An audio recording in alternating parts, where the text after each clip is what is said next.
আমাদের ভারপ্রাপ্ত চেয়ারম্যান মহোদয়ের কাছে ক্ষমা চাইতে চাই, আসলে এছাড়া উপায় থাকে না। আপনার বক্তব্যের পরে আর কেউ বক্তব্যে আগ্রহী হয় না শোনার ব্যাপারে, তো যা দু একটা কথা বলার আমাদের আগেই বলে নিতে আমরা চাই আর কি, ক্ষমা করবেন। আসসালামু আলাইকুম। আমি বক্তব্য রাজনৈতিক বক্তব্য আজকে দেবো না, আজকে আমাদের পুরো সাংগঠনিক বিষয়টা এটা। ইতিপূর্বে আমরা এই সদস্য নবায়ন বা আপনার সদস্য পদ সংগ্রহ এই অনুষ্ঠানগুলো আমরা করেছি, এই ঘরে বোধহয় লাস্ট করেছি যতদূর মনে পড়ে ম্যাডামের হাত দিয়ে 2017 সালে শুরু করা হয়েছিল। এই বিষয়টা আসলে একটা চলমান প্রক্রিয়া। আমাদের আসলে কিছুদিন পর পরই সদস্য পদ নবায়ন করার উচিত বলে আমরা মনে করেছি, এবং সেই জন্যই এবার আমাদের ভারপ্রাপ্ত চেয়ারম্যান মহোদয় আমাদের যে নির্দেশ দিয়েছেন যে আপনারা সদস্য পদটা নবায়ন করি, সেই নবায়নের কাজ শুরু হয়েছে।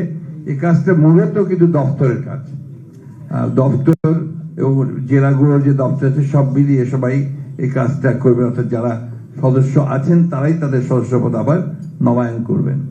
তো এই বিষয়ে আমার অভিজ্ঞতা থেকে আমি যেটা মনে করি যে আপনাদের যেটা করা উচিত হবে বলে মনে করি, যে এখানে তো আলোচনা হচ্ছে, এরপরে আপনাদের অফিস থেকে সেন্ট্রাল অফিস থেকে এই বইগুলো বিলি করা হবে।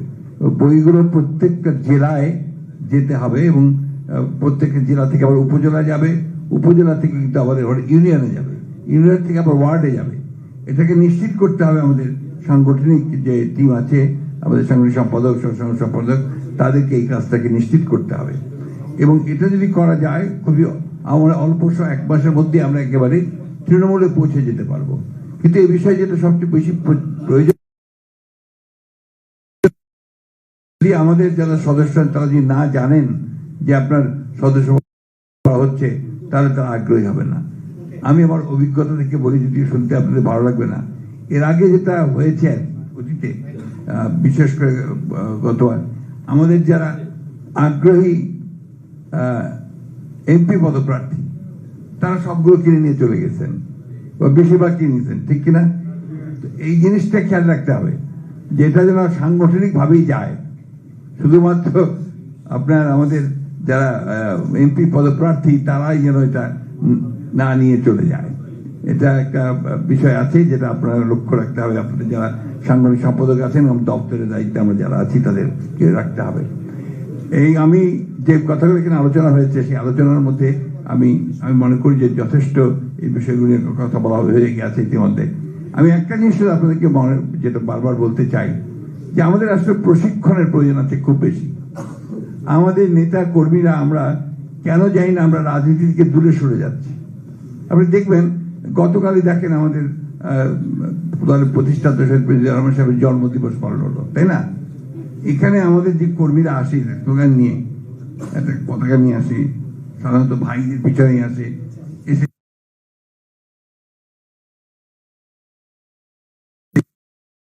এটা রাজনীতি না, দিস ক্যানট বি পলিটিক্স। এটা কোন রাজনৈতিক কর্মীর বুক থেকে এই ধরনের স্লোগান আসা উচিত নয়। এবং সেখানে কত বড় ব্যাংক্রাপসি, একটা দেউলিয়াপনা হতে থাকে রাজনীতি, সেটা বোঝা যায়। আমরা এই জায়গাটাতে আমাদের একটা চরম দৈন্য আছে, এখান থেকে আমাদের বেরিয়ে আসা উচিত। এবং আমি মনে করি আমাদের রাজনৈতিক নেতা যারা আমরা নেতৃত্ব করছি, আমি জানি না আমাদের চেয়ারম্যান সাহেব এই বিষয়ে উদ্যোগ নেবেন, কারণ এখন পর্যন্ত যতগুলো ভালো কাজ হয়েছে তিনি উদ্যোগ নিয়েছেন। আমার মনে হয় এই কাজটা তাকেই উদ্যোগ নিতে হবে, যে এখন কম্পালসারি করতে হবে প্রত্যেকটি উপজেলা এবং জেলাতে রাজনৈতিক প্রশিক্ষণ, এটা খুব জরুরি করতে হবে, এটাকে কম্পালসারি করতে হবে। কিভাবে বক্তব্য হবে, একটা সভা কিভাবে চলে, আপনার যিনি উপস্থাপনা করবেন কিভাবে উপস্থাপন করবেন, অ্যাড্রেস কিভাবে করবেন, এই জিনিসগুলো কিন্তু খুব বেশি প্রয়োজন বলে আমার কাছে মনে হয়। এই যে একটা প্রবণতা চালু হয়েছে, আমি টুকু সাহেবের দৃষ্টি আকর্ষণ করবো, আমাদের আজকে যিনি এখানে প্রচার সম্পাদক আছেন, যে প্রত্যেকের নাম বলতে হবে, যারা উপস্থিত আছেন তাদের নাম বলতে হবে। এটার কোনো অর্থ হয় না, এটা অর্থহীন একটা ব্যাপার, সময় ক্ষেপণ করা ছাড়া আর কোনো কাজ নাই। তা এই জিনিসটা আমার মনে হয় একটু চিন্তা ভাবনা করে আমাদের এখান থেকে বেরিয়ে আসা দরকার, এবং সত্যিকার অর্থে একটা রাজনৈতিক দল তৈরি করা দরকার, পলিটিক্যাল পার্টি তৈরি করা দরকার। এখানে অনেকগুলো ভালো কথা এসেছে, আমাদের একটা বড় কথা আপনাদেরকে আমি গতকাল চেয়ারম্যান সাহেব বলেছেন, আমি আবারও বলছি, আমাদের কিন্তু এখন সত্যিকার অর্থেই একটা আদর্শ রাজনৈতিক দলে পরিণত হবে। এখন কিন্তু যে প্রতিযোগিতা চলছে, এই প্রতিযোগিতা কিন্তু স্লোগান দেওয়ার প্রতিযোগিতা নয়, মেধার এবং বুদ্ধির প্রতিযোগিতা। সোশ্যাল মিডিয়াতে কি কত ভালো লিখতে পারেন, কথা বলতে পারেন, তার প্রতিযোগিতা। টক শোতে কি কত ভালো কথা বলতে পারেন, কত যুক্তি খণ্ডন করতে পারেন, তার প্রতিযোগিতা। এই বিষয়গুলো মাথার মধ্যে রাখতে হবে। আমরা শুধুমাত্র স্লোগান দিয়ে কিন্তু আমরা এই সামনের বা আরো সামনের যুদ্ধ জয় করতে পারবো না। আরেকটি কথা যেটা আমি আগে বলছি, এখনো বলছি, যে আমাদেরকে রিক্রুটমেন্টটা যদি ভবিষ্যতে যখন আমরা করব, নতুন সদস্য নেব, তখন যেন আমরা ভালো দেখে, ভালো মানুষ দেখে, ভালো মেধাবী লোককে দলের মধ্যে নিয়ে এসে দল শক্তিশালী হবে, সমৃদ্ধ হবে। ধন্যবাদ সকলকে।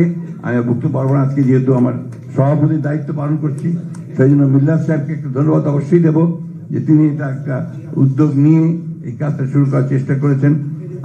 কোষাধ্যক্ষের দায়িত্ব তো অনেক, পুরো টাকাই তাকে দিতে হবে, ব্যবস্থা করে আমাদের দলের, এটাই হওয়া উচিত। তো এখন কোষাধ্যক্ষ সাহেব এই মধ্যে কিছু কাজ করেছেন, আমি আশা করি যে ভবিষ্যতে তিনি আরো কাজ করবেন, ইয়াং আছেন এবং সেটি ভালোভাবে করতে পারবেন। আমি ধন্যবাদ জানাতে চাই আমাদের আজকের প্রধান অতিথি, আমাদের দলের ভারপ্রাপ্ত চেয়ারম্যান মহোদয়কে, যে তিনি আজকে এত সময়ের মধ্যে এইটাকে একটা সময় দিয়েছেন, কারণ এটা অত্যন্ত জরুরি গুরুত্বপূর্ণ একটা বিষয়। সকলকে ধন্যবাদ। আসসালামু আলাইকুম।